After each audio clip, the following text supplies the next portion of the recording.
கிறிஸ்து இயேசுக்குள் அன்பாக இறக்கப்பட்ட அன்புக்குரிய சகோதர சகோதரிகளே, அனைவருக்கும் மீண்டுமாக பிதாவாகிய தேவனுடைய நாமத்தினாலும் நம்முடைய ஆண்டவராகிய இயேசு கிறிஸ்துவின் நாமத்தினாலும் அன்பின் வாழ்த்துக்கள். ஒரு எக்ஸாமுக்கு தயாராகிற மாதிரி தயாராகிட்டு இருக்கீங்களா? அடுத்து என்ன கேள்வி கேட்க போறதுக்காக எத்தனாவது வாரம்? 234. ஒரு வாரம் இடையில நம்ம பார்க்கல இல்லையா? ஒரு வாரம் சப்ஜெக்ட் வந்து இடையில நம்ம பார்க்கல. கரெக்டாக நான் சொல்றது. 34வது வாரத்துக்கு வந்திருக்கோம். இப்போ நம்ம பார்க்க போற சகரியா புஸ்தகத்தின் அதிகாரம் எதுன்னு சொல்லி பார்த்தீங்கன்னா சாப்டர் 14 சொல்லலாம். அதுக்கு இன்னொரு பேர் சொல்லலாமே, சகரியா புஸ்தகத்துடைய கடைசி அதிகாரம். நான் பேசுறது கேட்குது எல்லாத்துக்கும்? சகரியா புஸ்தகத்தின் கடைசி அதிகாரம் என்று சொல்லலாம். கடைசி அதிகாரத்தில் இன்னைக்கு என்ன சிறப்பம்சம் பார்த்தீங்கன்னா, முதலாம் வகுப்புக்கு நம்ம வந்திருக்கோம்.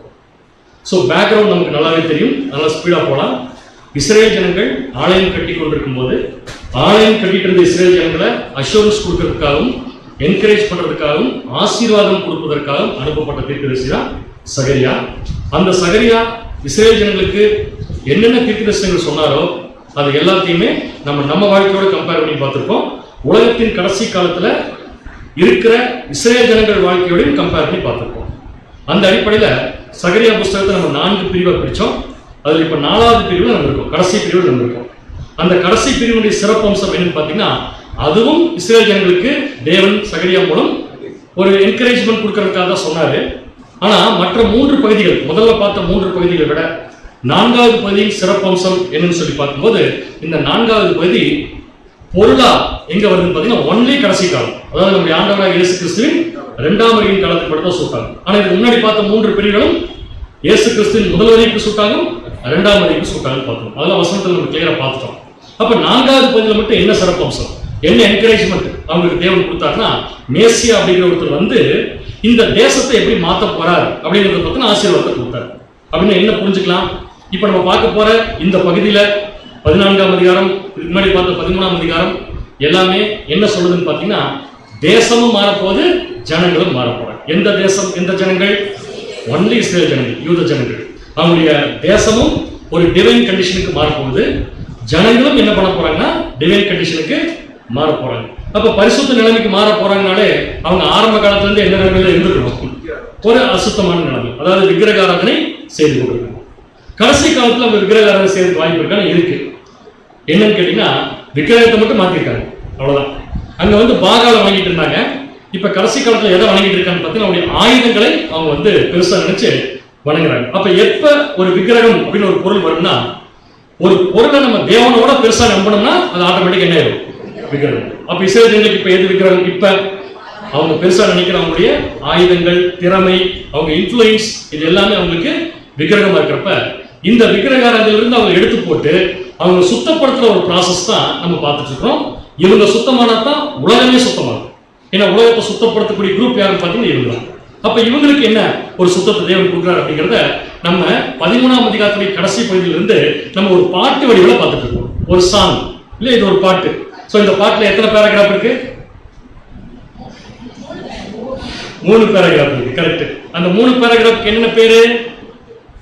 3 பேராகிராஃபும் ஒரே தீம், ஆனா 3மே ஒரே விஷயத்தை பத்தி தான் சொல்லுது.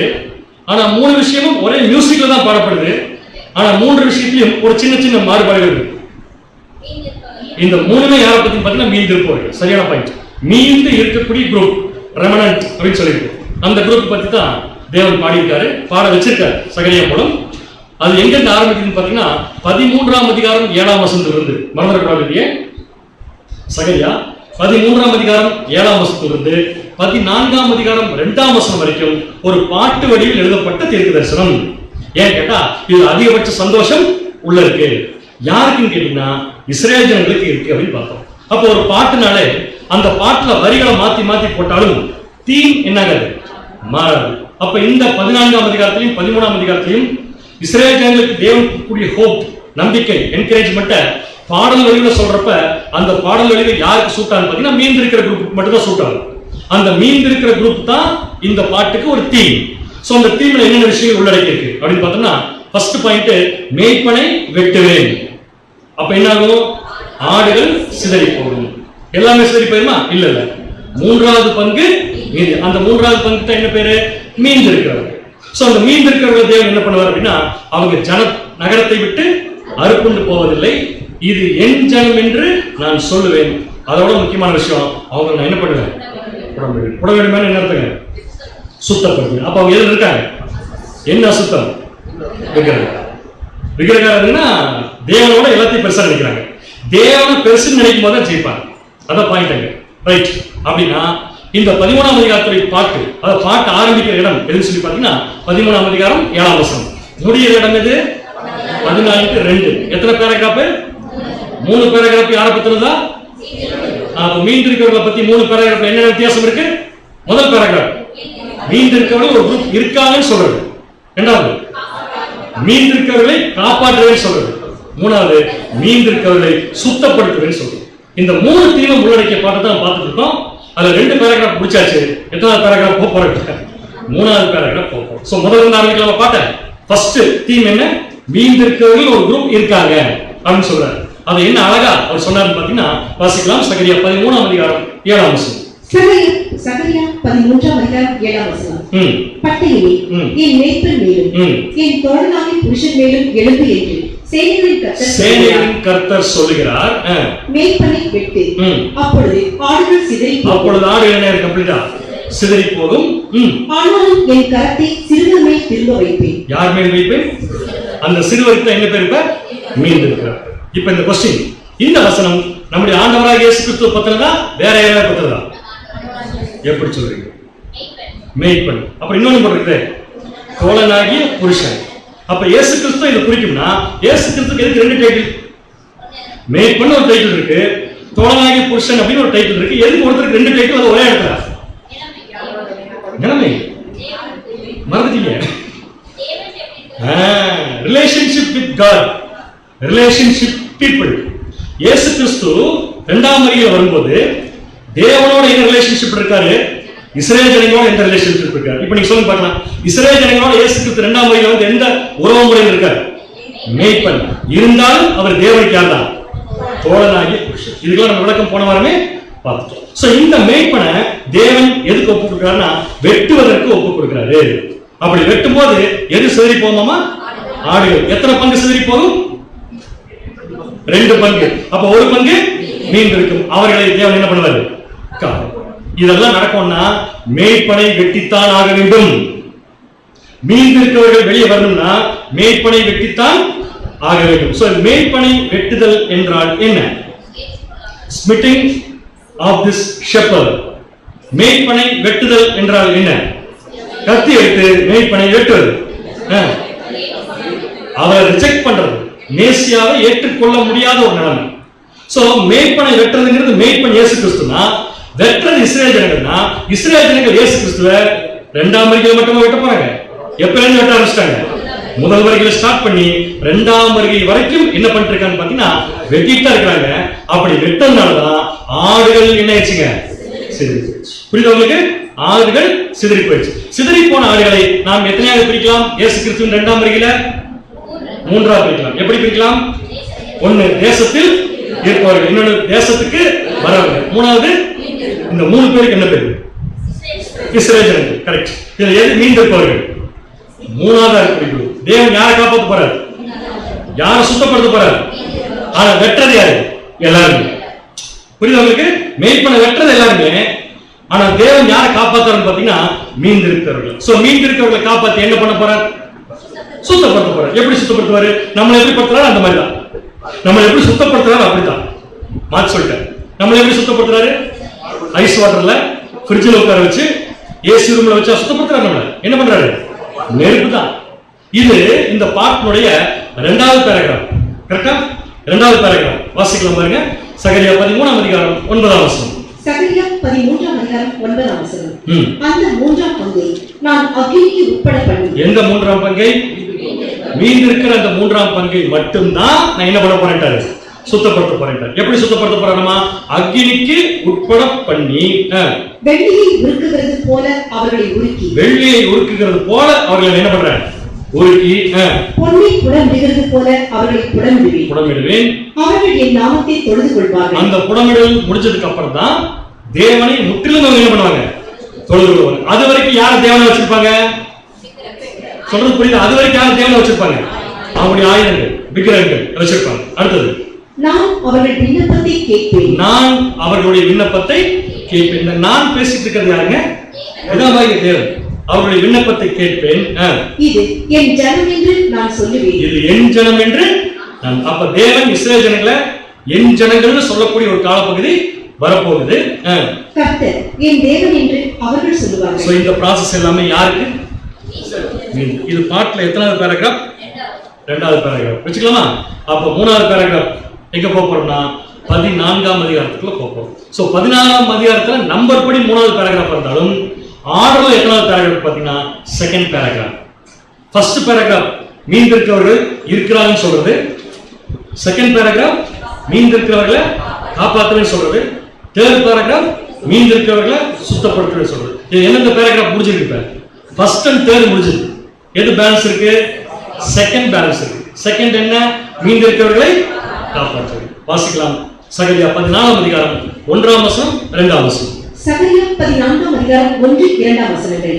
இது கர்த்தருடைய நாள் வருகிறது. ஒவ்வொரு வார்த்தையும் ரொம்ப முக்கியம். நம்ம அடிக்கடி படித்த வசனமா இருந்தா கூட இப்ப நம்ம பார்க்க போற அந்த ஆங்கிள் கம்ப்ளீட்டா வேற. அதனால நல்லா கான்சென்ட்ரேட் பண்ணி வசனத்தை நம்ம கவனிக்கலாம். முதல்ல இந்த கேள்வி கேட்க மறந்துட்டேன் உங்ககிட்ட. வசனம் வாசிச்சு முடிச்சோட கேட்க வாசிங்க. இது கர்த்தருடைய நாள் வருகிறது. உன்னில் கொள்ளையானது உன் நடுவிலே பங்கிடப்படும். உன்னில் கொள்ளையானது உன் நடுவிலே. எல்லாம் சொல்லலாம் அந்த வார்த்தையை. உன்னில் யாரு? இஸ்ரவேல் தேசத்தில் கொள்ளையானது உன் நடுவேனா? பேர் மாத்தக்கூடாது. உன் நடுவேனா? நானே பிரேக் போட வச்சிருக்கேன். உன்னில் கொள்ளையானது உன் நடுவில் என்ன பண்ணப்படும்? பங்கிடப்படும். அர்த்தம் இருக்கிறது. உங்ககிட்டயே கொள்ளையடிச்சு உங்ககிட்டயே பங்கு போட்டுக்க நல்லா இருக்கு. அடுத்தது நெக்ஸ்ட். எருசலேமுக்கு விரோதமாக யுத்தம் பண்ண சகல ஜாதிகளையும் கூட்டுவேன். நகரம் பிடிக்கப்படும். வீடுகள் கொள்ளையாகும். ஸ்திரீகள் அவமானப்படுவார்கள். நகரத்தாரில் பாதி மனுஷர் சிறைப்பட்டு போவார்கள். மீதியான ஜனமோ நகரத்தை விட்டு அறுப்புண்டு போவதில்லை. பிரிங்க பார்க்கலாம் வசனத்தை. சரி, முதல் கேள்வி. பேசிக் சப்ஜெக்ட் பேர் இஸ்ரேல் ப்ராஃபஸி. சரியான பதில். அப்புறம் வேற சப்ஜெக்ட்.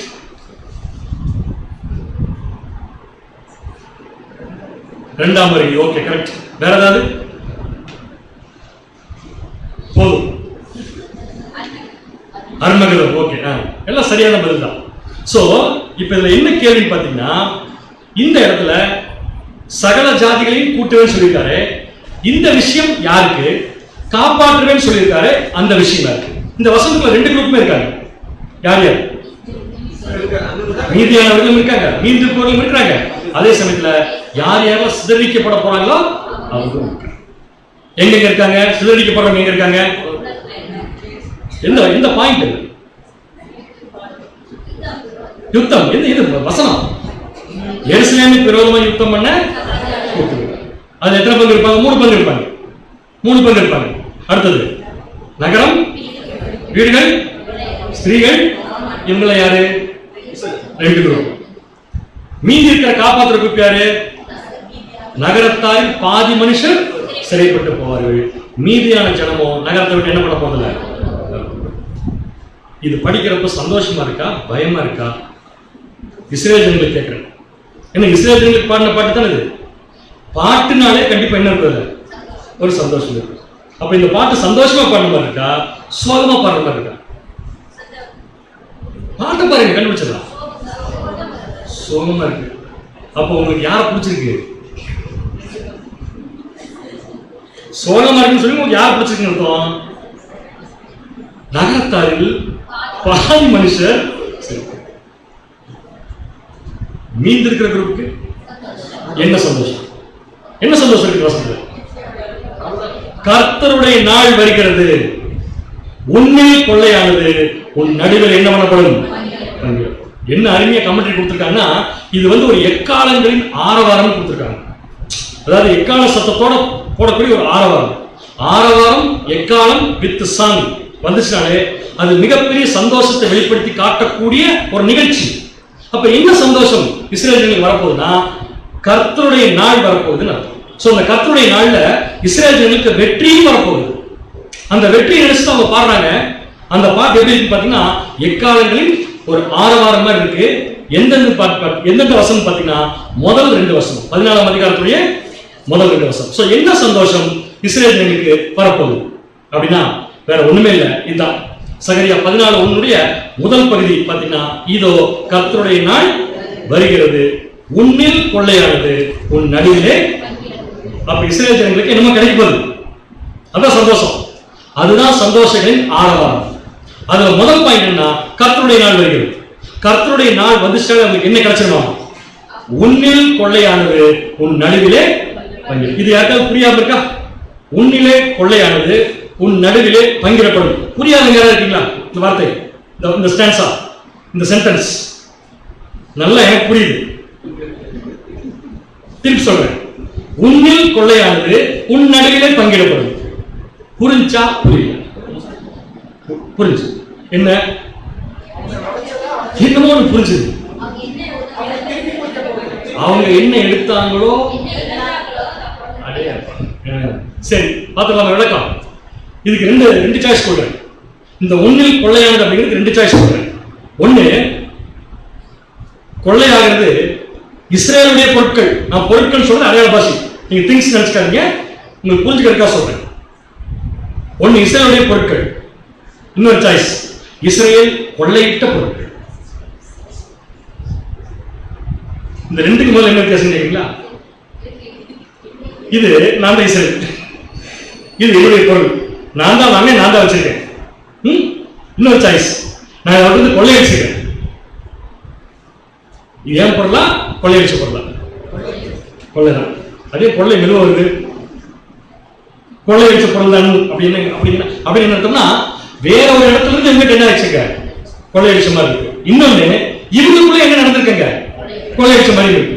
சோ இந்த வசனத்துடைய அர்த்தம் எந்த டிரான்ஸ்லேஷன்ல போய் பார்த்தாலும் இப்படித்தான் இருக்கு. ஏன்னா நம்ம புரிஞ்சுக்கிறதுக்கா சில விளக்கங்கள் போடுற பாருங்க. பைபிளின் பேசிக் இங்கிலீஷ் அது கொஞ்சம் பெட்டர், ஃபர்ஸ்ட் பார்த்து போறது. அதுல என்ன போடுறது பாத்தீங்கன்னா, வாசிக்கல. See, a day of the Lord is coming when they will make division of your goods. Your goods. Your goods. அப்படின்னா யாருடையது? Your goods யாருடையதா? இஸ்ரேல். அப்ப இஸ்ரேல் ஜனங்களையே எடுத்து இஸ்ரேல் ஜனங்களுக்கே கொள்ளையடிச்சு இஸ்ரேல் ஜனங்களுக்கே பங்கு போட்டு கொடுக்குறான். என்ன நியாயம் இது? அப்படி இல்லையே, யுவர் குட்ஸ் தான் போட்டுருக்கு. பரவாயில்ல, நல்ல ஒரு அண்டர்ஸ்டாண்டிங் வந்துட்டீங்க. நீங்க சப்ஜெக்டுடைய கடைசி, இந்த வசனத்துடைய கடைசி விளக்கத்துக்கு வந்துட்டீங்க. இன்னும் சில டிரான்ஸ்லேஷன் போடுறேன், கரெக்டா இருக்கான்னு பாருங்க.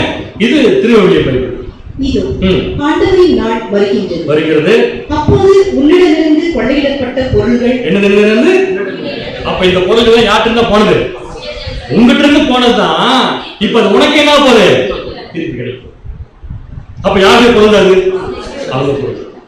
இதை நான் என்ன பண்ணிடுவேன், உனக்கு பங்கு போட்டு கொடுப்பேன். அப்ப உங்ககிட்ட இருந்த பொருள், உங்ககிட்ட இருந்து பறிக்கப்பட்ட பொருள் உனக்கு என்ன போகுது? கிடைக்க போகுது. அதை உனக்கே நான் என்ன பண்ண போறேன்னா பங்கு போட போறேன். NIV. A day of the Lord is coming where your plunder will be. Your plunder அப்படின்னு போடுறீங்க. நீ கொள்ளையிட்ட பொருட்கள் மாதிரி இருக்கு. Your plunder அப்படின்னு. அடுத்தது revised version. Behold, a day of the Lord cometh when thy spoil. Thy spoil அப்படின்னு யாருடையது? நீ கொள்ளையடிச்சதுன்னு எடுத்துக்கலாம், கொள்ளை பொருளும் எடுத்துக்கலாம். இந்த இடத்துல ஒரு தெளிவான விளக்கத்தை கண்டுபிடிக்கிறதுக்கு கான்செப்ட் தெரிஞ்சா மட்டும்தான் கண்டுபிடிக்க முடியும். சோ நமக்கு தேவனுடைய திட்டம் தெரியும், அதனால கரெக்டா சொல்லிட்டோம். உண்மையில் கொள்ளையிடப்பட்டது அப்படிங்கிறது என்ன விஷயம்னா, இஸ்ரேல் தேசத்துக்கிட்ட வெளிநாடுகள் வந்து கொள்ளையடிக்கணும் அர்த்தம் அல்ல. ஏற்கனவே இஸ்ரேல் தேசத்துக்கிட்ட இருந்து கொள்ளை அடிச்சத தேவன் என்ன பண்ண போறாரு? திருப்பி கொடுக்க போறாரு. அப்படி திருப்பி கொடுக்கப்பட்டது உன் நடுவிலே எல்லாருக்கும் என்ன பண்ணப்படும்? எல்லாருக்குமே யாருக்கு? இஸ்ரேல் யாருக்கு? அந்த காசு கொடுக்கக்கூடாது. யாருக்கு மட்டும்தான் இது? மீந்து கரெக்டா? அப்ப இஸ்ரேல் ஜனங்கிட்ட இருந்து யாரும் எதையும் கொள்ளையடிக்க முடியாது. கொள்ளை அடிச்சாலும் அது திருப்பி என்ன பண்ணப்படும்? கொடுக்கப்படும். வாசிக்கலாம் வசனம், எசேக்கியேல் 38ஆம் அதிகாரம் 13ஆம் வசனம். எசேக்கியேல் 38ஆம் அதிகாரம் 13ஆம் வசனம். சேனா தேசத்தாரும் தேராம் தேசத்தாரும் தர்ஷீசி வர்த்தகரும். இங்க படிச்ச மாதிரி இருக்குது. எசேக்கியேல் கரெக்டா இருக்குது. அதிலுடைய பால சிங்கங்களான அணிவரும் உன்னை நோக்கி. யாரை நோக்கி? இஸ்ரவேல் ஜனங்களை நோக்கி நீ கொள்ளையிட அல்லவோ வருகிறாய் என்று. எதுக்கு வர? அப்ப கொள்ளையடிக்கிறது யார் வேலை? இஸ்ரவேல் ஜனங்கள் வேலை. இஸ்ரவேல் ஜனங்கிட்ட யாரும் என்ன பண்ண முடியாது? கொள்ளையடிக்க முடியாது. புரியுது உங்களுக்கு? நீ கொள்ளையடிக்கிற வருகிறாய் என்றும் நீ சூறையாடி. அப்ப சூறையாட போறது யாரு? இஸ்ரவேல் ஜனங்கள். நீ சூறையாடி வெள்ளியையும் பொன்னையும் ஆசையையும் எடுத்துக் கொள்கிறது. அப்போ உலகத்தின் கடைசி காலத்துல மிகப்பெரிய கொள்ளை நடக்க போகுது. யார் அடிக்க போறது? இஸ்ரவேல் ஜனங்கள். என்னங்கிறதான் தெரியல. ஆனா யார் கொள்ளையடிக்க போறதுன்னா இஸ்ரவேல் ஜனங்கள். இஸ்ரவேல் ஜனங்கள் யாரு? மீன் இருக்கிறது, மறந்துடக்கூடாது. ஆடுகளையும் மாடுகளையும் பிடிக்கிறதற்கும் மிகவும் கொள்ளை விடுகிறதற்கும் அல்லவோ உன்னுடைய கூட்டத்தை கூட்டினாய் என்றும் சொல்லுவார்கள். எப்படி கொள்ளையிடுமா? மிகவும் கொள்ளையிடுகிறதற்கு அல்லவோ உன் கூட்டத்தை நீ என்ன பண்ணுகிறாரு? சரி சொல்லுங்க பாருங்க. இஸ்ரவேல் ஜனங்கள் கொள்ளையடிப்பாங்களா? இஸ்ரவேல் ஜனங்கள் கிட்ட கொள்ளையடிப்பாங்களா? பதில் சரியா வரல. இஸ்ரவேல் ஜனங்க தான் என்ன பண்ணுவாங்க? கொள்ளையடிப்பாங்க. என்னத்தை தெரியல. பிராங்கா சொல்ல தெரியல. சரி, இன்னொரு வசனம் வாசிக்கலாம். எசேக்கியேல் 39ஆம் அதிகாரம் 10ஆம் வசனம். எசேக்கியேல் 39ஆம் அதிகாரம் 10ஆம் வசனம். அவர்கள் வெளியிலிருந்து விறகு கொண்டு வராமலும் காடுகளில் வெட்டாமலும் ஆயுதங்களை எடுத்து எரிப்பார்கள். ஆயுதங்களை எடுத்து என்ன பண்ணுவாங்க? எரிப்பார். கம்ப்ளீட் விக்கிரகாரத்தை அவங்க விட்டு போகுது. அடுத்தது அவர்கள் தங்களை கொள்ளையிட்டவர்களை கொள்ளையிட்டு. திருப்பி சொல்லுங்க. அவர்கள் யாரு? இஸ்ரவேல் ஜனங்கள் என்ன பண்ணுவாங்க? தங்களை கொள்ளையிட்டவர்கள் என்ன பண்ணுவாங்க? அப்ப மிகப்பெரிய கொள்ளையிட போறது யாரு? எது? என்ன கொள்ளையா? என்னத்தை கொள்ளையடிக்க போறாங்க? லேண்ட். இதுதானே? கண்டிப்பா இதுதான். பாத்துக்கலாமா? ஒரு வசனத்துல தேவன் கொள்ளையடிக்க போறாங்கன்னு சொல்றது அது கடைசி ப்ராசஸ் சொல்ல போற விஷயம். கண்டிப்பா உலகத்தையே ஒரு மாற்றத்துக்குள்ள கொண்டு போற விஷயமா இருக்கு. நம்ம நினைக்கிற மாதிரி லேண்டு, வெள்ளி, பொண்ணு உங்ககிட்ட கொள்ளையடிச்சு போனது அதெல்லாம் கிடையாது. அந்த கொள்ளைங்கிறது உலக பிரகாரமான பொருளை கண்டிப்பா என்ன பண்ணாது? குறிக்கிறது. வேணா வாசகம். ஏசாயா 61ஆம் அதிகாரம் 8ஆம் வசனம் ஒரு தீம். ஏசாயா 61ஆம் அதிகாரம் 9ஆம் வசனம் வேற ஒரு தீம். உங்களுக்கு விடை இந்த 2 வருஷத்துல எது இருக்குன்னா 61:9 இருக்கிறது. என்ன கொள்ளையிட போறாங்க அப்படின்னு வாசிங்க.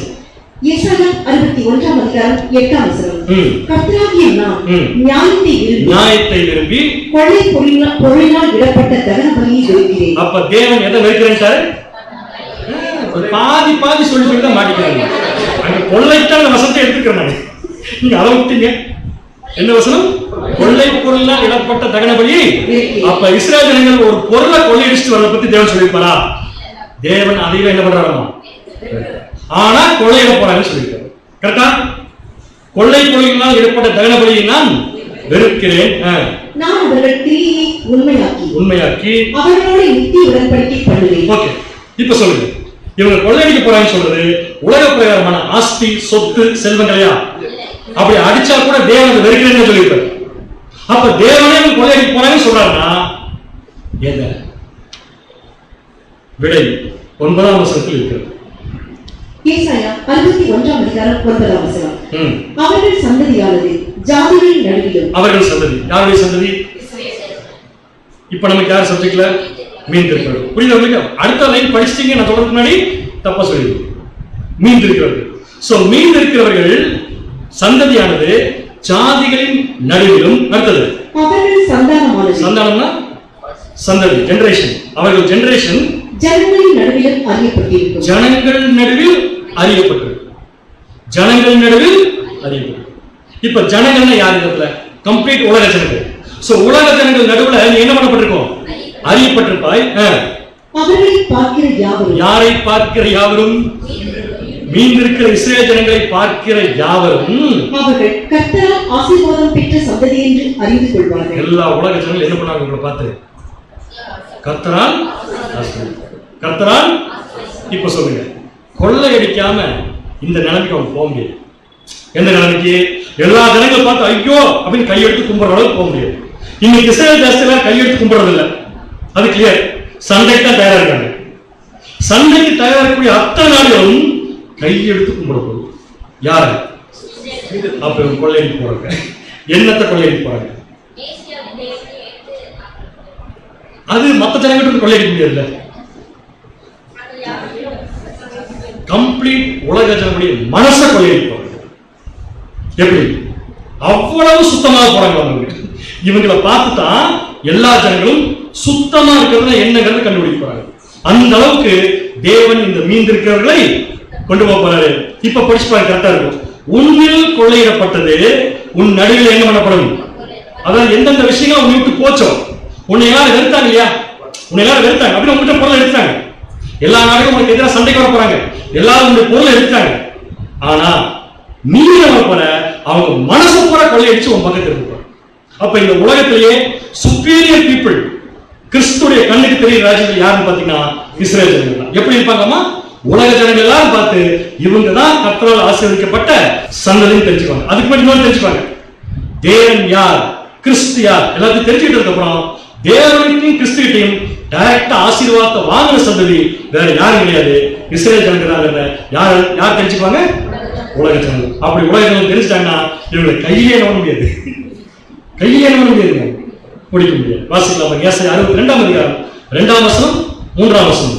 ஏசாயா 62ஆம் அதிகாரம் 2, 3ஆம் வசனங்கள். ஜாதிகள் உன் நீதியை, நீதி என்பது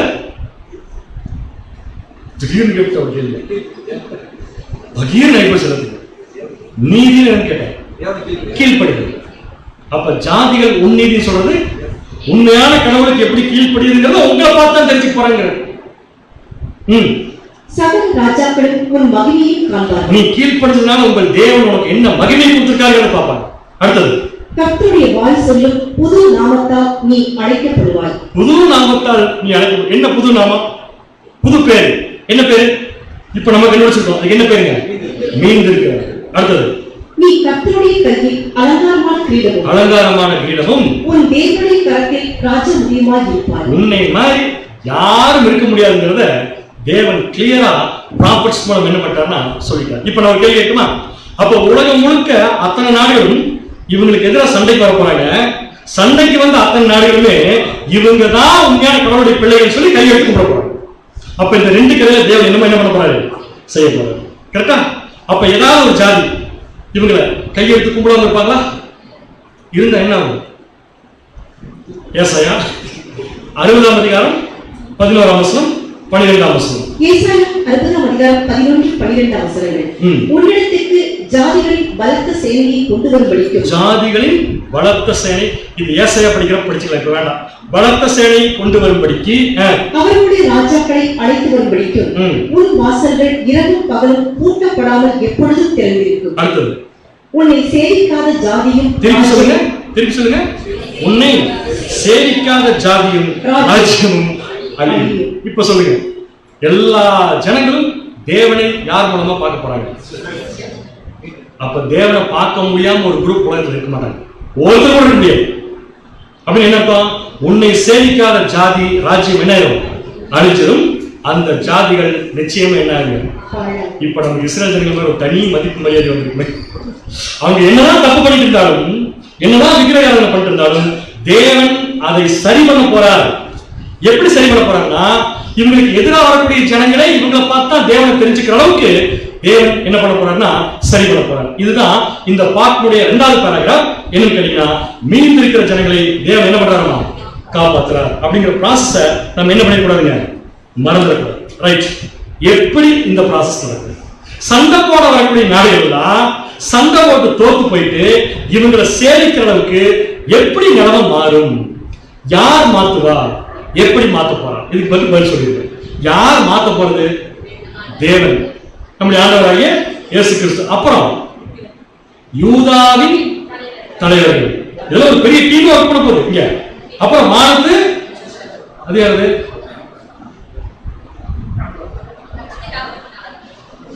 ஒரு சந்தேகம், ரொம்ப நாளாச்சு இந்த பேரை கேள்விப்பட்டேன். யாரு? இப்ப நம்ம படிச்ச அத்தனை வசனம் ஒரு தேசத்துக்கு சொந்தம். ஒவ்வொரு வருஷம் தந்திரி அடிச்சு பாருங்க, நம்ம கரெக்டா சொல்றாங்க. எல்லா ஜனங்களும் நம்மளை பார்த்து கையெழுத்து கும்பிடுவோம். எதுக்கு? உங்களை போய் பார்த்த பாருங்க, இருக்கா? கரெக்டா சொல்றாங்க. அப்ப நாம எப்படி தனிமைக்கு இருக்க போறோமோ, நாளைக்கு அந்த மாதிரி தேவன் ஒரு தேசத்தையே நம்மள போறாங்க. அந்த அளவுக்கு தேவன் ஒரு சிறப்பை இந்த ஜனங்களுக்கு கொடுக்கிறார். சோ எப்படி கொடுக்கிறார், என்ன பண்ண போறார் அப்படின்னா, கண்டிப்பா சொல்றேன், இது ஒரு உச்சகட்டத்துக்கு வந்துதான் சரியாகும். இஸ்ரவேலினுடைய கண்டிஷன் ஒரு பீக் பாயிண்ட் வந்தா சரியாகும். எப்படின்னா, சுத்திகரிக்கிற ப்ராசஸ் நடக்கணும்னா கண்டிப்பா அது ஒரு கிளைமேக்ஸ் என்ன ஆகும், நடக்கும். சரி, சுத்திகரிக்கிற ப்ராசஸ் எதுக்கு? சுத்திகரிக்கிற ப்ராசஸ் எதுக்கு? ஒரு அளவுக்கு இந்த சுத்திகரிக்கிற ப்ராசஸ் எதுக்குங்கிறது இங்க போட்டிருக்காங்க கமெண்ட்ரியில, படிச்சு பாருங்க. But first there has to come the peak. அதாவது இஸ்ரவேல் உச்சகட்டத்துக்கு வருவாங்க. The crucial phase. அந்த இடம் தான் ரொம்ப குரூஷியலான இடம். Of the refining fire that is to bring out all that is draws from the community of all that is draws from the community of Israel. அதாவது இஸ்ரவேல் ஜனங்களுடைய draws பூரா வெளிய போகும். dress கிடையாது, draws களிம்பு. சரியா பதில் தான், களிம்பு. களிம்பு எப்படி இருக்கும்? இப்படி தான். களிம்பு எங்க இருந்து வந்துச்சு? மோல்டன் மெட்டல் கூட வந்துச்சு. மோல்டன் மெட்டல்னா என்ன? உருக்கிய உலோகம். சரியான உருக்கிய உலோகத்துக்குள்ள இருந்து உலோகம் வராம டிராஸ் வந்திருக்கு. இந்த டிராஸ் உலோகம் அல்ல, இது உலோகத்திலிருந்து வெளியேற்றப்பட வேண்டிய ஒரு விஷயம். அந்த மாதிரி இஸ்ரவேல் ஜனங்களுக்கு டிராஸ் வெளியே போகுது. எது வெளியே போகுது? எது வெளியே போகுது? அப்ப கம்ப்ளீட் என்ன போகுதுன்னா வெளியே போகுது. டிராஸ் எப்படி ஃபார்ம் ஆகுது? டிராஸ் எப்படி ஃபார்ம் ஆகுதுன்னா, மெட்டல் உருக்கும் போது மெட்டல் உருக்கும் போது அந்த மெட்டல் என்ன பண்ணும்னா, காத்துல இருக்கிற ஆக்சிஜன் உள்ள எடுக்கும். காத்துல இருக்கிற ஆக்சிஜன் உள்ள எடுத்துச்சுன்னா மெட்டல் கம்ப்ளீட்டா மெல்ட் ஆகுது. உள்ள அங்கங்க பாத்தீங்கன்னா இந்த டிராஸ் ஃபார்ம் ஆகும். இந்த டிராஸை பிரிச்சு எடுக்கிற ப்ராசஸ் தான் இஸ்ரவேல் ஜனங்களை தேவன் சுத்தப்படுத்த ப்ராசஸ்க்கு ஈக்குவல் சொல்லி. இந்த வசனத்தின் உண்மையான அர்த்தமே தான். அந்த மூன்றாம் பங்கையில் என்ன பண்ண போறேன்? அக்கினிக்கு உட்பட போறோம். அப்படின்னு என்ன அர்த்தம்? இவங்க டிராஸ் உங்ககிட்ட இருந்து என்ன பண்ண போறேன்? எடுக்க போறேன். டிராஸ் எப்படி வந்துச்சு? காத்துல இருக்கிற ஆக்சிஜன் உள்ள போனதுனால. உருக்கும் போது காத்துல இருக்கிற ஆக்சிஜன் உள்ள போனதுனால அது வேஸ்ட் ஆயிடுச்சு. அந்த வேஸ்டோட இந்த ஜனங்கள் சுத்தமா இருக்க முடியாது. வேஸ்ட் எடுக்கிற ப்ராசஸ் தேவன் பண்ண போறாங்க. இப்ப சொல்லுங்க பார்க்கலாம், இஸ்ரவேல் ஜனங்களுக்கு டிராஸ் எங்க இருந்து வந்துச்சு? அட்மாஸ்பியரிக் ஏர்ல இருந்து வந்திருக்கு. அட்மாஸ்பியரிக் ஏர்ங்கிறது தமிழ் என்ன சொல்லலாம்? ஆகாய மண்டலத்தில் பொல்லாதாரின் சேனைகளும். அட்மாஸ்பியரிக் ஏர் அப்படிங்கிறது சரி, காத்துல இருந்து என்ன?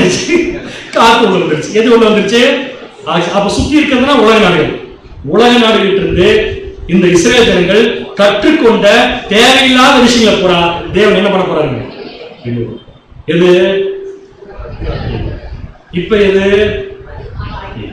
இதன் மூலம் அவங்களுக்கு என்ன ஆகுது? விசுவாசம் பல மடங்கு என்ன போகுதுங்க? என்ன பண்ணுனா டிராஸ் வெளியே போகும். சொல்லுங்க கரெக்டா?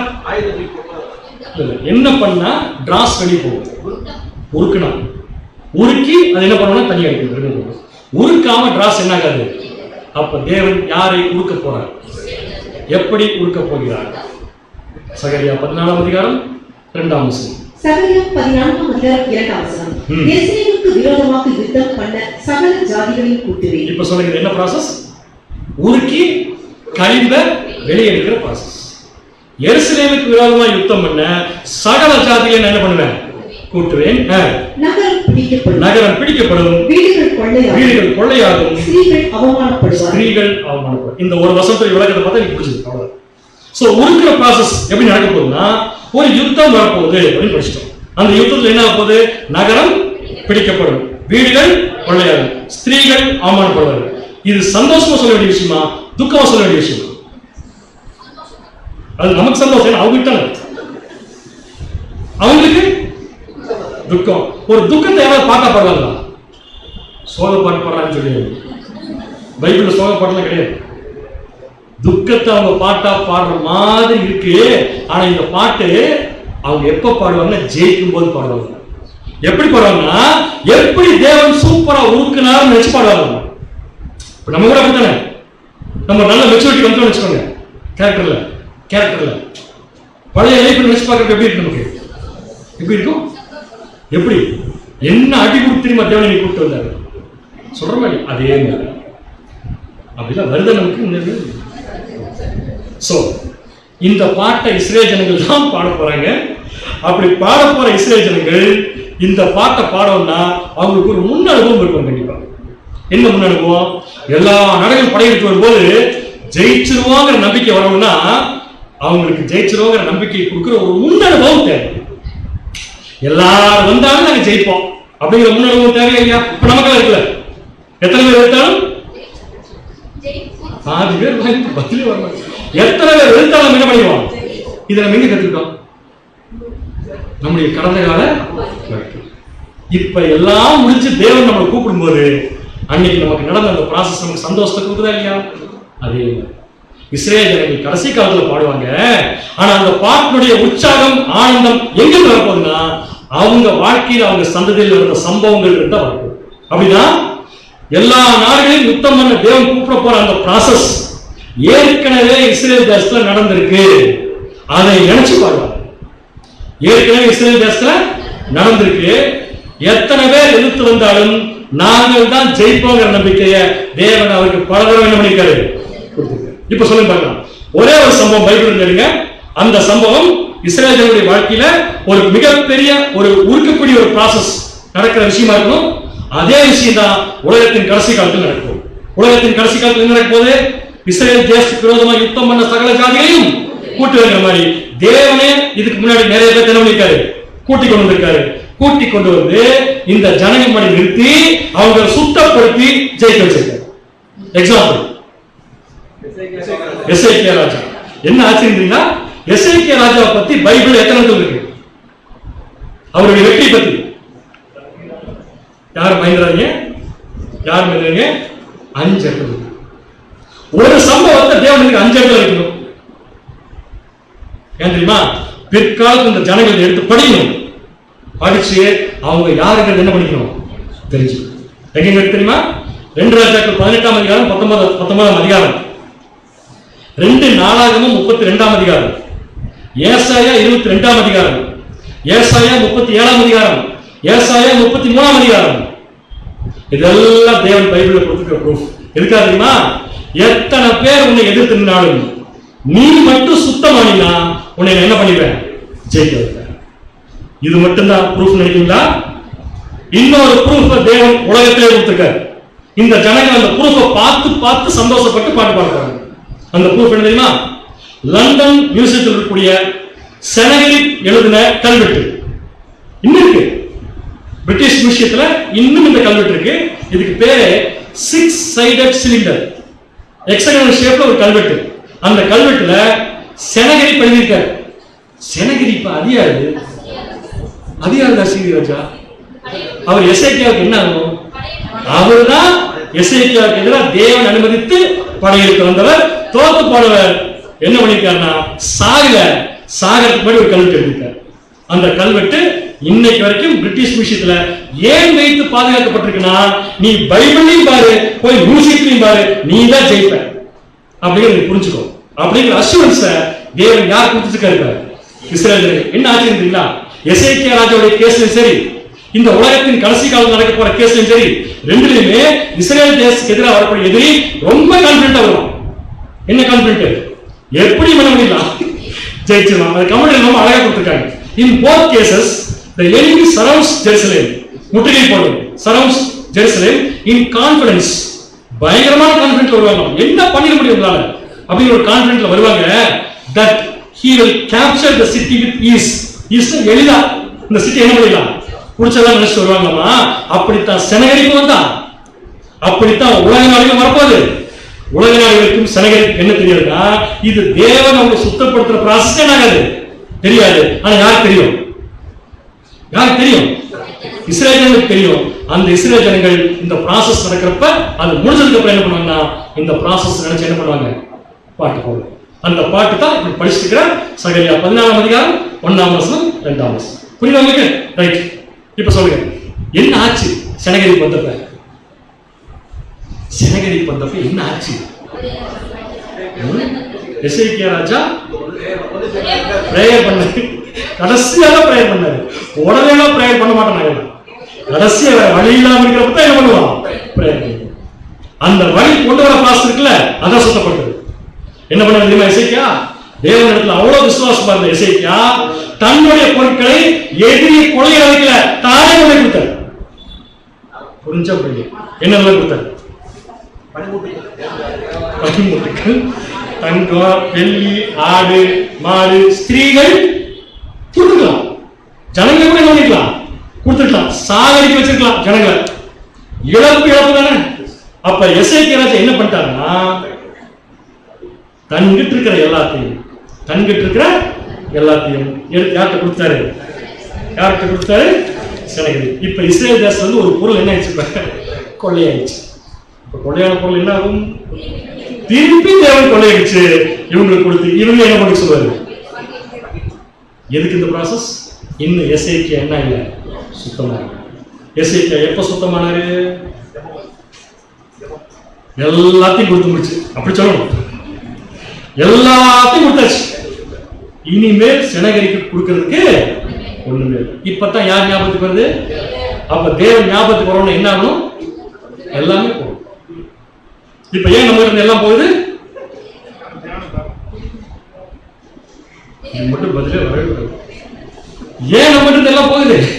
நம்ம அதெல்லாம் ரொம்ப நேசிக்கிறோம். அதை வச்சு பொழப்போட்டிலாம் நினைக்கிறோம். தேவன் இல்லாம ஒரு செகண்ட் கூட ஓட முடியாதுன்னு தேவன் கொடுக்கிறதுக்கு நம்ம கையில எடுத்து கொடுக்க வைப்பார் நம்ம பொருள். அந்த ப்ராசஸ் எசேக்கியா ராஜா நடந்துச்சு. நடந்த உடனே தேசத்துல என்ன ஆச்சு பாத்தீங்கன்னா, இப்படித்தான் ஆச்சு. என்ன ஆச்சு? சகல ஜாதிகளை கூட்டுவேன் இடத்துல யார் போட்டுக்கலாம்? செனகெரிப் போட்டுக்கலாம். செனகெரிப்பை கூட்டுவேன். அடுத்து என்ன ஆகும்? நகரம். நகரம் எந்த நகரம்? இப்ப இது அப்படியே ஆன்டிடைபிக் மேட்ச் பண்ண கரெக்டா வருமா பாருங்க. நகரம் பிடிக்கப்படும்னா செனகெரிப் நிலத்துக்கு போயிடலாமா? செனகெரிப்பு யூதனை புடிச்சிட்டா. அது செனகெரிப்பு தான் தெரியுங்க. பிடிச்சாலும் பிடிக்கல. கொள்ளையிட்ட பொருள் ஒண்ணு கூட அசிரியை போல.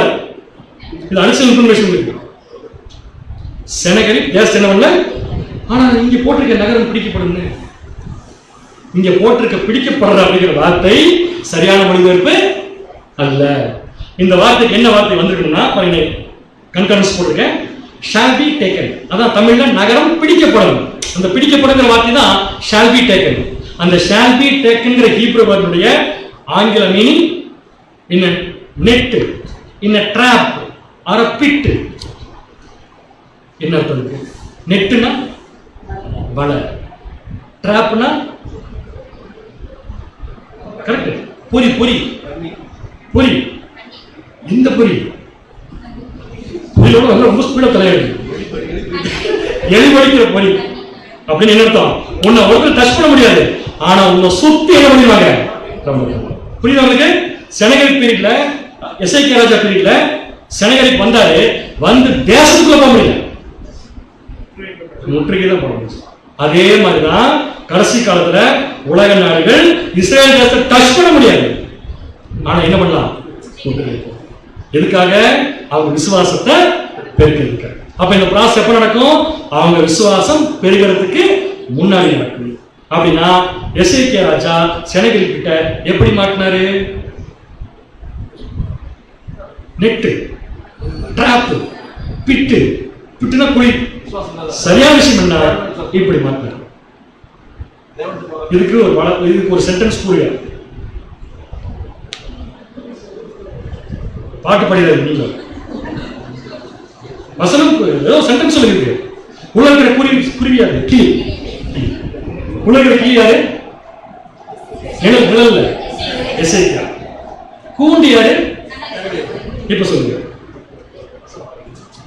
சேர்த்து சொல்லுங்க. ஒரு காரணம் எழுத்த கேட்கிறேன். கூண்டுக்குள் அடைபட்ட கிளியை போல் எசேக்கியா மாட்டினான்னு நான் சொல்ல, செனகெரிப் எழுதி வச்சிருக்கேன். இந்த கல்வெட்டுல சொன்னது அப்படியே பிரிட்டிஷ் மியூசியத்தில் இருக்கு. அந்த கல்வெட்டுல செனகெரிப் எழுதின வார்த்தை அப்படியே போட்டிருக்காங்க. எசேக்கியா ஹிம்செல்ஃப், அதாவது நான் வந்து தேசத்தை முற்றுகை போட்டப்ப செனகெரிப் சொல்றாரு, எழுதி வச்சிருக்காரு. Hezekiah himself like a bird in a cage. bird in a cage. கேஜ்னா கூண்டு, பேர்ட்னா பறவை. கூண்டுக்குள் அடைபட்ட பறவை போல என்கிட்ட மாட்டிட்டான் அப்படின்னு யார் எழுதியிருக்கா? செனகெரிப். அதே மாதிரி யார் மாட்ட போறது? இஸ்ரவேலர்கள். மாட்ட போறது வேற, பிடிக்கிறது வேற.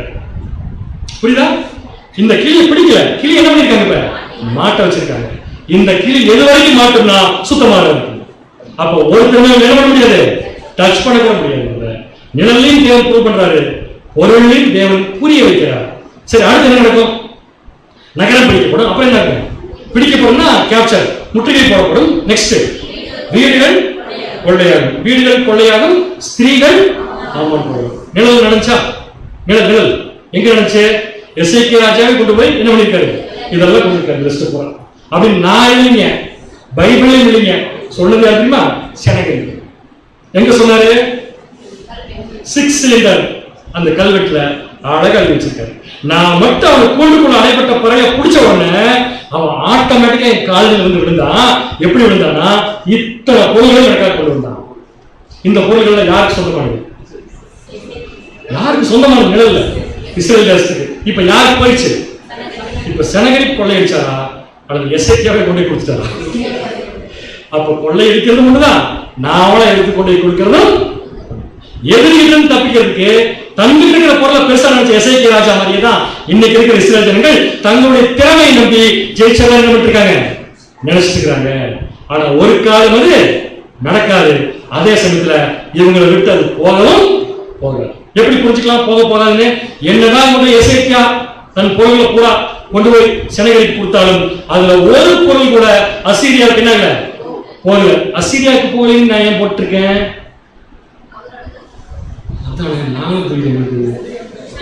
செனகரிப்பு அசீரிய ராஜா.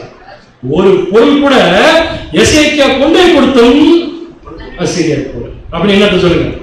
என்னதான் உலக நாடுகளை கொள்ளையடிச்சாலும் எந்த நாடுகளும் இவங்க பொருளை சொந்தம் கொண்டாட முடியும். திருப்பி யாருக்கே கிடைச்சது?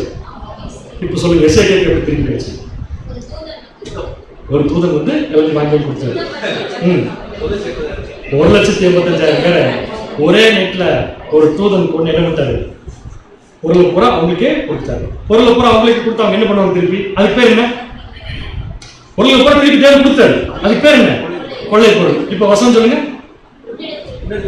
இதோ கர்த்தருடைய நாள் வருகிறது, உண்மையில் கொள்ளையானது உன் நடுவில் வைக்கப்பட்டது. எக்ஸாக்ட் கடலுங்க செனகரிப் அண்ட் அசீரியா, சாரி எசேக்கியா. அதனாலதான் பைபிள்ல தேவன் இன்சிடென்ட்டை 5 இடத்துல என்ன பண்ணிருக்காரு? ரெக்கார்ட் பண்ணி வச்சிருக்காரு. சரிங்களா? ரைட். பொருளை திருப்பி கிடைச்சிச்சா? பங்கு போட்டாச்சா? போட்டாச்சா இல்லையா? போட்டாச்சு. இப்ப சுத்தமான ஜனங்கள் மட்டும்தான் தேவனுக்கு வேணும்னா இந்த ப்ராசஸ்ல சுத்தம் இல்லாத ஜனங்கள் அழிய வேண்டும்.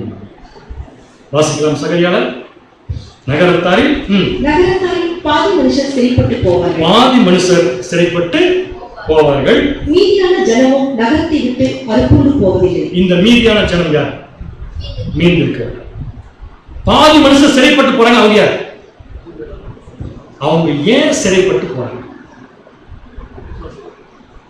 ஏன் அவங்க சிறைப்பட்டு போறாங்க? ஒரு குரூப் தப்பிச்சாங்க, அவங்க தான் மீந்திருக்கிறவங்க படிச்சிட்டோம். ஆனா ஒரு மிகப்பெரிய குரூப் என்ன போறாங்கன்னா சிறைப்பட்டு போறாங்க. ஏன் சிறைப்பட்டு போறாங்க? யுத்தம் யுத்தம் இல்லையா? சுத்தமாக. கரெக்ட், நல்லது, சரியா கேட்கல. சுத்தமாக அப்படின்னு என்ன அர்த்தம்? ஒரு போர் நடக்கும்போது எசேக்கியா எப்படி பிஹேவ் பண்ணாலும் அந்த மாதிரி பிஹேவ் பண்ணல. முற்றுகை போறவங்க எசேக்கியா என்ன பண்ணார்? ஃபர்ஸ்ட் கொஞ்சம் அண்ணன் விசுவாசம் ஆயிடுச்சு. ஆனா தேவன் பலப்படுத்தவனும் சரியாயிட்டார். அதே மாதிரி ஒட்டுமொத்த இஸ்ரேல் ஜனங்களும் எல்லா நாடுகளும் படையெடுத்து வரும்போது கொஞ்சம் விசுவாசம் என்ன பண்ணுவாங்க? ஃபர்ஸ்ட் தடுமாறுவாங்க. அது தடுமாறிட்டே இருக்கிறவங்க போயிடுவாங்க. தடுமாற்றம் இல்ல, இது விசுவாசத்துக்குன்னு தெரிஞ்சவங்க ஜெயிச்சுவாங்க. அப்படின்னா நகரத்தை விட்டு அறுப்புண்டு போகக்கூடிய குரூப் எதனால அறுப்புண்டு போறாங்கன்னா யுத்தத்துல எதிர்த்து நிக்கிறதுக்கு அவங்களுக்கு என்ன இல்ல, விருப்பம் இல்ல. மாற என்ன பண்ண ஆரம்பிச்சிருப்பாங்கன்னா திருப்பி எதிரி என்ன பண்ண ஆரம்பிச்சிருப்பாங்க? தாக்க ஆரம்பிச்சிருப்பாங்க. இதுக்கு வசனம் கிளியரா இருக்கு. ஏசாயா 22ஆம் அதிகாரம் 3ஆம் வசனம். ஏசாயா 22ஆம் அதிகாரம் 3ஆம் வசனம். உன் அதிபதிகள் எல்லாரும் ஏகமாய் ஓடி அலைந்தும் வில் வீரரால் கட்டப்படுகிறார்கள். உன்னில் அகப்பட்ட யாவரும், நோட் பண்ணிக்கோங்க, உன்னில் அகப்பட்ட யாவரும் தூரத்துக்கு ஓடியும் ஏகமாய் கட்டப்படுகிறார்கள். தப்பிச்சு போனா கூட தேவன் என்ன பண்ண மாட்டார்? அவங்க விட மாட்டார். யாருன்னா இந்த போர் எதுக்குன்னு தெரியாம இருக்கக்கூடிய ஜனங்கள். அந்த ஜனங்கள் போர் வந்தப்ப கூட என்ன சொல்லுவாங்க? ஆமோஸ் 9ஆம் அதிகாரம் 10ஆம் வசனம். ஆமோஸ் 9ஆம் அதிகாரம் 10ஆம் வசனம். தீங்கு எங்களை அணுகுவதும் இல்லை. இது எப்படி இருக்கு? விசுவாசத்துல இந்த வார்த்தை வந்து அது விஷயம் வேற. விசுவாசமே இல்லாம இந்த வார்த்தை வந்துச்சுன்னா அதுக்கு பேர் வேற. அந்த ஆட்கள் தான் யாருன்னா அழிக்கப்பட போற ஜனங்கள். எதனால அழிக்கப்பட போறாங்க? தீங்கு எங்களை என்ன பண்ண போறதில்ல, அணுகுவதில்லை. எங்களுக்கு நேற்றுவதும் இல்லை என்று என் ஜனத்தில் சொல்லுகிற பாவிகள் எல்லாரும் பட்டயத்தினால் சாவார்கள். இதோட ரொம்ப ஓப்பனா யாரும் பேச முடியாது. தேவனுடைய மைண்ட் பாருங்க, தீங்கு என்னை அணுகுவதில்லை, தீங்கு எங்களுக்கு நடக்கவே நடக்க அப்படின்னு சொன்னா அவன் யாரு? என்ன ஸ்பீடா வருது அப்படின்னு சொன்னா அவன் யாரு? பாவி, பாவம். இப்ப நம்ம கூட அப்படித்தானே, சோதனையை வரலைன்னா நம்ம யாரு? நம்ம சொல்லிக்கிறோம் பெருமையா, பிரதர் எனக்கு மட்டும் இந்த வருஷம் என்ன, எனக்கு ஒரு வாரம் எனக்கு என்ன வரல அப்படின்னு யார் பண்ணுங்க? இப்ப சோதனை வரணும் வேண்டாமா? எதுக்கு? சுத்தமா இருக்கு. கரெக்டா இல்லையா? அதே மாதிரிதான் சோதனை வந்தா தான் சுத்தமாகுமோ அப்படின்னு தெரியாத ஜனங்களை தேவன் மீந்திருக்கிறவர்களை என்ன பண்ண போறதில்ல, கன்சிடர் பண்ண. அந்த பாவிகள் எல்லாரும் பட்டயத்தினால் என்ன பண்ணுவார்கள்? அந்த பாவிகளை பத்தி தான் இங்க பேசிருக்கு. ஏசாயா 33:14. ஏசாயா 33:14. சீயோனில் உள்ள பாவிகள் திகைக்கிறார்கள். முதல்ல இந்த வசனத்தை போட்டா யார் பாவி தெரிஞ்சிருக்காரு, ஏன் திகைக்கிறாங்கன்னு தெரிஞ்சிருக்காரு. இப்ப தெரியுதா? இந்த பாவிகள் எல்லாரும் திகைக்கிறார்கள். மாயக்காரரை நடுக்கம் பிடிக்கிறது. மாயக்காரரை என்ன பிடிக்குதாமா? நடுக்கம் பிடிக்கிறது. நடுக்கம் பிடிக்கணுமா? டிராஸ் வெளி போடுமா? இப்படியே நடுக்கம் பிடிக்குது. விசுவாசம் இல்லை. பட்சிக்கும் அக்னிக்கு முன்பாக நம்மில் தரித்திருப்பவன் யார்? நித்திய ஜுவாலைக்கு முன்பாக நம்மில் காவலிப்பவன் யார் என்கிறார்கள். ஒன்னு கிளியரா புரிஞ்சது. தேவன் ஒரு பலி பண்ண போறார். யார? இஸ்ரவேல். எதுக்காக? சோ இஸ்ரவேல் சுத்தமாக தேவனுக்கு என்ன நன்மை? சரியான பதில். உலக ஜனங்கள் எல்லாத்தையும் என்ன பண்ண போறாரு? ஆசீர்வதிக்க போறார். From this picture it would seem justifiable to conclude that in a poetic manner. Poetic manner na பாட்டு வடிவில் Zechariah is saying what all other prophets do say. எல்லாரும் சொல்றத என்ன பண்றாரு அவரு? சொல்றான ஒரு வித்தியாசம் என்னது? இது எந்த வழியில் இருக்கு? that the enemy will surround the holy land. எதிரி பரிசுத்த நகரத்தை வளைந்து கொள்வான், but not actually capture it. ஆனா ஒரு காலம் என்ன பண்ண முடியாது, ஒரு காலம் என்ன பண்ண முடியாது, பிடிக்க முடியாது. The intervention of God, தேவனுடைய ஈடுபாடு வரும் அங்க. The intervention of God will come first as it did in the case of Sennacherib. செனகரிப் காலத்துல எப்படி தேவன் டைரக்டா இன்வால்வ் ஆனாரோ அதே மாதிரி இஸ்ரவேலுடைய கடைசி கால வாழ்க்கையில் தேவன் இன்வால்வ் ஆகி அவங்க என்ன பண்ண வைப்பாரு, என்ன பண்ண வைப்பாரு, ஜெயிக்க வைப்பார். கரெக்ட், ஜெயிக்க வைப்பார். அதைத்தான் சகரியா சொல்றாரு. வாசிக்கலாம். சகரியா 14:3. சகரியா 14:3. கர்த்தர் புறப்பட்டு யுத்த நாளில் போராடுவது போல். யார் புறப்பட்டு? கர்த்தர் புறப்பட்டு யுத்த நாளில் போராடுகிறது போல அந்த ஜாதிகளோடு போராடுவார். அப்படின்னா கடைசியா நடக்க போற சண்டை யாருக்கு? யாருக்கு? The armed forces of the world, உலகத்தின் அதிபதிகளுடைய ஆயுதங்களுக்கும் பரலோகத்தில் இருக்கிற தேவனுடைய ஆயுதங்களுக்கும் நடக்க போற சண்டை. பரலோகத்தில் யார் இருக்கா? இயேசு கிறிஸ்து இருக்கார். அருமையான பதில். இந்த பதில யாருன்னு சொல்ல முடியாது. அவர் மட்டும் தான் இருப்பாரா? சரி. தேவனுடைய படை, தேவனுடைய ஆர்மி, அந்த தேவனுடைய ஆர்மிக்கும் சாத்தானுடைய ஆர்மிக்கும் நடக்க போற சண்டை. அந்த சண்டையில டைரக்டா யார் இன்வால்வ் ஆவாரு? தேவனே புறப்பட்டு வருவார். The armed forces of the earth came up against the power of heaven. வானத்தின் அதிகாரத்துக்கு எதிராக உலக சண்டை, உலக மனுஷனோ உலகத்தின் ஆயுதங்கள் எல்லாம் சேர்ந்து போராடக்கூடிய இந்த ப்ராசஸ்ல உலக நாடுகளுக்கு தேவன் ஆசீர்வாதம் கொடுக்கிறதுக்கு தானே இறங்கி என்ன பண்ண போறாருன்னா சண்டை போட போறாரு. ஏன்னு கேட்டா இந்த சண்டை இஸ்ரேல் தேசத்தை ஜெயிக்க வைக்கிறதுக்காக மட்டும் கிடையாது, சாத்தானுடைய பிடியிலிருந்து ஒட்டுமொத்த உலகத்தை என்ன பண்ணியான இருக்காரு, ரிலீஸ் பண்ணியாகும் அப்படிங்கிறது ரொம்ப அருமையா சொல்லிருக்காங்க. அந்த தமிழ்ல போட்டு மட்டும் படிச்சிருக்கேன். அவர் பரிசுத்த தேசத்தை அதன் உடனடி எதிரிகளிடமிருந்து விடுவிப்பதற்காக மட்டும் அல்ல. பரிசுத்த தேசத்தின் உடனடி எதிரி யாரு? உலக நாடுகள்.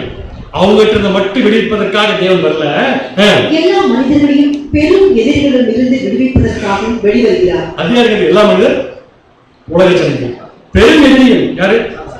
சாத்தான், சாத்தானுடைய அமைப்புகள். இதை விடுவிப்பதற்காகவும் தேவன் என்ன பண்றாருன்னா வராரு. அப்படி வந்து அவர் எங்க இறங்க போறாருன்னு பாத்தீங்கன்னா இஸ்ரேல் தேசத்துல. எதுக்காகனா இந்த மிகப்பெரிய யுத்தம் அங்க நடக்க போது, அந்த யுத்தத்துல அவர் யாரை ஜெயிக்க வைக்க போறார், யாரை கருவிகளை யூஸ் பண்ண போறாரு பாத்தீங்கன்னா இஸ்ரேல் ஜனங்கள். இந்த நிழல் கர்த்தர் புறப்பட்டு தான் போராடுவார் அப்படிங்கிற நிழல் எசேக்கியா செனகரி கேஸ்ல நடந்துச்சா? யார் ஜெயிச்சா? எசேக்கியா. யார் ஜெயிக்க வச்சா? தேவன் ஜெயிக்க வச்சாரா? எசேக்கியா ஜெயிச்சாரா? எசேக்கியா தான் ஜெயிச்சார். இருக்கட்டும், எசேக்கியா பிரேயர் பண்ணீங்கன்னா தூதனிங்க வரக்கூடாது. அப்ப பவர் யாருக்கு இருக்கு? தேவன் இருக்குது. பவர் எப்ப ரிலீஸ் பண்ணுவாங்க? நம்ம ரிலீஸ் பண்ணதான். நம்ம மனசார நம்ம தேவனுக்கு ஒப்பு கொடுத்தா தேவன் செய்ய முடியாத காரியத்தை கூட என்ன பண்ணிடுவாங்க. இதை யார்கிட்ட போய் பேட்டி எடுத்தா கரெக்டா இருக்கும்? தேவன் எப்படி செய்வார் அப்படிங்கிறது எசேக்கியா அவர் சொல்றாரு பாருங்க. 2 நாளாகமம் 32ஆம் அதிகாரம் 7ஆம் வசனம் 8ஆம் வசனம். 2 நாளாகமம் 32ஆம் அதிகாரம் 7, 8ஆம் வசனங்கள். நீங்கள் விரல் கொண்டு தைரியமாய் இருங்கள். யார்? நம்மாடு. அசீரியா ராஜாவுக்கும் அவனோடு இருக்கிற ஏராளமான கூட்டத்திற்கும் பயப்படாமலும் கலங்காமலும் அவனை பார்த்து நீங்க என்ன பண்ணிடுறீங்க? அது ஒரு வாரி, அது ஒரு ஃபோர்ஸ். பட் அதை பார்த்து நீங்க என்ன பண்ணாதீங்க, பயப்படாதீங்க. எப்படி பயப்படாம இருக்கிறது? நம்முடைய ஆளுக்கு அதோட பெருசு. அவனோடு இருக்கிறவர்களை பார்க்கிறோம், நம்மோடு இருக்கிறவர்கள் அதிகம். இப்ப நம்ம இந்த வார்த்தை சொல்லலாமா? அது தேசம், நம்ம இண்டிவிஜுவல், தேவனுக்கு பிடித்தமான மனிதர்கள், தேவனுடைய பிள்ளைகள், ரைட்? இப்ப நம்ம சொல்லலாமா? அவனோடு இருக்கிறவர்களை காட்டணும், நம்மோடு இருக்கிறவர்கள் அதிகம். அவனோட யார் இருக்கா? அவன் யார்? முதல்ல சாத்தான். அவனோட யார் இருக்கா? அரசியல் இருக்கு, பொருளாதாரம் இருக்கு, சமுதாயம் இருக்கு, மதம் இருக்கு, கொரோனா இருக்கு. இதை விட நம்ம கிட்ட இருக்கிறது பெருசு. அப்ப நம்ம கிட்ட என்ன இருக்கு? சக்தி. இந்த ஜென்ரலான பேர் நம்ம படம் பெரிய படைங்க. நம்ம படையிட்டு இருக்கிற ஒரு ஆளுக்கு 1,85,000 பேர் ஒரே நேரத்தில் கொள்ள முடியும். அந்த படைய ஏற்கனவே மகிமை அடைந்த சபை யாருக்கு இருக்கு? அந்த கேஸ்ல தேவனுடைய ஒரு தூதன் புறப்பட்டு ஒரு நைட்ல 1,85,000 பேர் சங்கரிச்சா 1,40,000 தூதர்கள் சேர்ந்தாங்க வச்சுக்கோங்க, எத்தனை பேர் சங்கரிப்பாங்க? இப்ப சொல்லுங்க. அவனோட இருக்கிறவர்கள் காட்டு, நம்மோட இருக்கிறவர்கள் அதிகம். நம்ம வாழ்க்கைக்கு ஒரு அருமையான எக்ஸாம்பிள் தேவன் கொடுக்கிற இஸ்ரவேல். இந்த மாதிரி நம்ம இருந்தோம்னா நம்ம ஒருத்தரும் ஒண்ணுமே உலக பிரகாரமா பண்ண முடியும். அடுத்தது அவனோடு இருக்கிறது மாம்ச புயல். அவன் பவர் பிசிக்கல் ஸ்ட்ரென்த். நமக்கு துணை நின்று நம்முடைய யுத்தங்களை நடத்த நம்ம ஸ்ட்ரென்த் ஸ்பிரிச்சுவல் ஸ்ட்ரென்த். அப்படி என்ன அர்த்தம்? அவன் படையை கண்ணில் பார்க்கலாம், நம்ம படையை கண்ணில் எண்ண முடியாது, பார்க்க முடியாது. ஏன் அப்படின்னா அது உலகத்துக்குரிய விஷயம், நம்முடைய திங்கிங் ஆவிக்குரிய விஷயம். நம்முடைய திங்கிங்கே அடிக்கலாம் மாம்ச பிரகாரமான காரியங்கள். ஆனா மாம்ச பிரகாரமான காரியம் நம்மளே சேர்த்து வச்சுட்டோம்னு வச்சுக்கோங்களேன், எந்த ஸ்பிரிச்சுவல் பவர் நம்ம கிட்ட உட்காரு. தொடர்ந்து வாசிங்க. நமக்கு துணை நின்று நம்முடைய யுத்தங்களை நடத்த நம்மோடு இருக்கிறவர் நம்முடைய தேவனாகிய கர்த்தர் தானே என்று சொல்லி அவர்களை தேற்றினார். அவர்களை எசேக்கியா ராஜா பேசிட்டாரு, சகரியா பாடிட்டாரு. அவ்வளவுதான் வித்தியாசம். நம்ம கேட்டு சந்தோஷப்பட்டிருக்கோம். யூதாவின் ராஜாவாகிய எசேக்கியா சொன்ன இந்த வார்த்தைகளின் மேல் ஜனங்கள் நம்பிக்கை வைத்தார்கள். ஜனங்கள் நம்பிக்கை வச்சு அடுத்து என்னதான் 1,85,000 பேர் அவுட். ஒரு ஆர்மி அவுட் தெரியுமா? இவங்க பின்னாடி வந்து பிடிச்சு ஒரு ஆர்மி அவுட். அப்ப கூட யாரும் யுத்தம் பண்ணிப்பா? தேவன் தான். அதை கிளியரா படிச்சிடலாம் வசனத்துல. யாத்திராகமம் 14ஆம் அதிகாரம் 13, 14. யாத்திராகமம் 14ஆம் அதிகாரம் 13, 14 வசனங்கள். அப்பொழுது மோசே ஜனங்களை நோக்கி, பயப்படாதீர்கள், நீங்கள் நின்று கொண்டு இன்றைக்கு கர்த்தர் உங்களுக்கு செய்யும் ரட்சிப்பை பாருங்கள். நீங்க இமேஜின் பண்ணி கூட பார்க்க முடியாது, ஆனா நின்று பாருங்க. ஏன் தெரியுமா? நீங்க இமேஜின் பண்ண முடியாத தேவன் உங்களுக்கு பண்ணுவார்கள், நீங்க புரிஞ்சுக்கோங்க. இன்றைக்கு நீங்கள் காண்கிற எகிப்தியரை இனி என்றைக்கும் காண மாட்டீர்கள். உங்க எதிரி உங்க கண்ணு முன்னாடி உங்களை பிடிக்க வந்தா அவன் வீழ்ந்து போவாங்க, கண் முன்னாடி பாருங்க. கர்த்தர் உங்களுக்காக யுத்தம் பண்ணுவார். நீங்க சும்மா சகரியா 14:3, யாத்திராகமம் 14:3 ஒண்ணுதான். சகரியா 14:3 அது என்ன கேக்குறீங்களா? கர்த்தர் புறப்பட்டு யுத்த நாளில் போராடுகிறது போல, இதான் மாடல். இது போல உங்களுக்காக என்ன பண்ணுவாரு? அவர் யுத்தம் பண்ண என்ன ஆகுது? 1:85 இங்க எவ்வளவு தெரியல, அவுட். எவ்வளவு நேரம் டைம்? ஒசுக்குங்க டைம், ஃபிராக்ஷன் ஆஃப் செகண்ட்ஸ் தான். அப்ப வருஷ கணக்கா போட்ட பிளான் எல்லாம் ஒரு செகண்ட்ல தேவன் என்ன பண்ணிடுவாருன்னா ஒண்ணும் இல்லாம ஆக்கிடுவாரு. எப்படின்னா நாம ஒழுங்கா இருந்தா அப்படிங்கிறது என்ன பண்ணிக்கணும். ஒரு ராஜா என்ன செய்யல, இதே மாதிரி ஒரு பெரிய எதிர்ப்படையிட்டு வந்துட்டான். இவருடைய பவர் இவருக்கு தெரியல, ஏன்னா விசுவாசம் கொஞ்சம் கம்மி. என்ன பண்ணுறதே புரியல இருக்கு. எல்லாத்தையுமே கூப்பிட்டாரு, வாங்க வந்து உட்கார்ந்து எல்லாரும் என்ன பண்ணலாம், ஒன்று ஒப்பாரி வைக்கலாம், வாங்க பார்த்துக்கலாம் அப்படின்னு சொல்லி கூப்பிட்டு ஒரு வார்த்தை சொன்னார் பாருங்க, மறக்கவே முடியாத வார்த்தை. யார் தெரியுமா அந்த ராஜா? யோசபாத். 2 நாளாகும் 20ஆம் அதிகாரம் 1ஆம் வசனம். 2 நாளாகும் 20ஆம் அதிகாரம் 1ஆம் வசனம். இதற்கு பின்பு மோவாப் புத்திரரும் அம்மோன் புத்திரரும் அவர்களோடு அம்மோனியருக்கு அப்புறத்திலுள்ள மனுஷன் கூட யோசபாத்திற்கு விரோதமாக யுத்தம் பண்ண வந்தார்கள். எதுக்கு வந்தாங்க? என்ன ஆகும் கடைசியா? தெரிஞ்சு வச்சிருக்கீங்க முன்னாடி. நமக்கு எப்படி தெரிஞ்சது? எக்ஸாம்பிள் பைபிளை படிச்சவங்களுக்கே எவ்வளவு விசுவாசம் வருதுன்னா, எக்ஸாம்பிள் அவங்க சந்ததி வாழ்ந்து காமிச்சிருக்காங்க, எனக்கு எவ்வளவு விசுவாசம் வரும். 2 நாளாகும் 20ஆம் அதிகாரம் 12ஆம் வசனம். எங்கள் தேவனே, அவர்கள் இனி நியாயம் தீர்க்க மாட்டீர்கள். முதல்ல எடுத்தோன்னே யார்கிட்ட சம்பளைக்காது, இதுதான் வெற்றியோட அடையாளம். நீர் நியாயம் தீர்க்க மாட்டீரோ? எங்களுக்கு விரோதமாக வந்த இந்த ஏராளமான கூட்டத்திற்கு முன்பாக நிற்க எங்களுக்கு பலன் இல்லை. ஒத்துக்கிட்டா போதும், நாங்க ஒண்ணும் இல்ல அப்படிங்கிறத மிகப்பெரிய ஆயுதம். நாங்கள் செய்ய வேண்டியது இன்னது என்று எங்களுக்கு தெரியவில்லை. என்ன பண்றதுன்னு எங்களுக்கு தெரியல. எஸ்ஐக்கு என்ன பண்ணாரு? சூப்பரா பண்ணாரு. நான் பண்ணதான் கரெக்ட். என்னாச்சு ரிசல்ட்? நல்லா போச்சு. அப்புறம் திருப்பி கிடைச்சிருச்சு. ஆனா போச்சா இல்லையா? அதே மாதிரி இவர் கரெக்டா செஞ்சிருக்க, எங்களுக்கு என்ன பண்றதுன்னு தெரியல. அதனால நாங்கெல்லாம் யார் மட்டும் பார்த்துட்டு இருக்கிறோம். அடுத்து 2 நாளாகும் 20:15. 2 நாளாகும் 20ஆம் அதிகாரம் 15ஆம் வசனம். சகல யூதா கோத்திரத்தாரே, எருசலேமின் குடிகளே, ராஜாவாகி யோசபாத்தே, கேளுங்கள். நீங்கள் அந்த ஏராளமான கூட்டத்திற்கு பயப்படாமல் கலங்காமல் இருங்கள் என்று கர்த்தர் உங்களுக்கு சொல்கிறார்.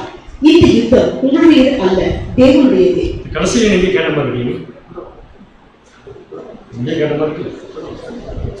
சகரியா 14:3.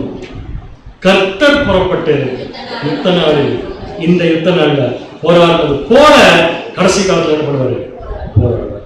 வாசிங்க 2 நாளாகும் 20:17. 2 நாளாகும் 20ஆம் அதிகாரம் 17ஆம் வசனம். இந்த யுத்தத்தை பண்ணுகிறவர்கள் நீங்கள் அல்ல, யூதா மனுஷரே, எருசலேம் ஜனங்களே, நீங்கள் தரித்து நின்று கர்த்தர் உங்களுக்கு செய்யும் ரட்சிப்பை பாருங்கள். ஜஸ்ட் பாருங்க, அவ்வளவுதான். பயப்படாமலும் கலங்காமலும் இருங்கள். பயப்படாமலும் இருங்கள், கலங்காமலும் இருங்கள். நாளைக்கு அவர்களுக்கு எதிராக புறப்படுங்கள், கர்த்தர் உங்களோட இருக்கிறார் என்றார். கம்ப்ளீட்டா தேவனுடைய ப்ரொடெக்ஷன் அவங்ககிட்ட இருக்குங்கிறதுக்கு இந்த சம்பவங்கள் எல்லாமே நமக்கு ஒரு நிழல். ஸோ இதெல்லாம் எதுக்கு நடக்குது? அவங்களுடைய விசுவாசத்தை வர்த்திக்க பண்ணுறதுக்காக நடக்குது. ஸோ இந்த உலகத்தின் கடைசியில ஒரு பெரிய ப்ராசஸ் நடக்கும் போது அது ஒரு பெரிய ஆச்சரியம் உலக ஜனங்களுக்கு காத்திருக்கு. அந்த ஆச்சரியம் என்ன? தேவன் யாருங்கிறத இவர்கள் மூலமாக உலக ஜனங்கள் தெரிந்து கொள்ள போகிறார்கள். இந்த ப்ராசஸ்ல தேவன் வந்து நின்று இவங்களுக்காக சண்டை போடுவான்னு இருக்கு இல்லையா? எப்படி வந்து நின்று, எங்க வந்து நின்று சண்டை போட போறாரு? சகரியா 14ஆம் அதிகாரம் 4ஆம் வசனம். சகரியா 14ஆம் அதிகாரம் 4ஆம் வசனம். அந்நாளிலே அவருடைய பாதங்கள் கிழக்கே எருசலேமுக்கு எதிரே இருக்கிற ஒலிவ மலையின் மேல் நிற்கும். எங்க நிற்கும்? அங்க வந்து நிற்கும். அடுத்தது, அப்பொழுது மகா பெரிய பள்ளத்தாக்கு உண்டாகும்படி, அவர் வந்து நின்ன உடனே அங்க என்ன உண்டாயிரும்? மகா பெரிய பள்ளத்தாக்கு உண்டாகும்படி ஒலிவ மலை தன் நடு மையத்திலே கிழக்கு மேற்கால் எதிராக பிளந்து போகும். ஒலிவ மலை, ஒலிவ மரம் இல்ல, ஒலிவ மலை என்ன இல்லமா கிழக்கு மேற்கால் பிளந்து போகும். அதனாலே ஒரு பாதி வடபக்கத்திலும், ஒரு பாதி வடபக்கத்திலும், ஒரு பாதி தென் பக்கத்திலும் சாயும். இதுதான் ப்ராசஸ். இந்த ப்ராசஸ் தான் கர்த்தர் வந்து நின்று ஜெயிக்கிட்டுப்பார். இந்த ப்ராசஸ் என்ன என்பதை அடுத்த வாரம் நாம் பார்க்கலாம். ஸோ என்னென்ன முடிஞ்ச வரைக்கும் படிச்சுட்டு வாங்க. 2 மலை, ஒரு மலை ரெண்டா பிரிந்து ஆப்போசிட்டா விழுந்து போச்சு. அது ஏன் விழுந்துச்சு? அது மாதிரி அவருடைய பாதங்களும் நிற்கும் போது தான் விழுது, அது மாதிரி விழுல. அப்போ ஒரு பள்ளத்தாக்கு உண்டாது. இதெல்லாம் என்ன அர்த்தங்கிறத நம்ம அடுத்த வாரம் தொடர்ந்து நம்ம பார்க்கலாம். தேவன் மனைவி ஆசீர்வாதங்களை எடுத்து வராங்க. ஆமாம்.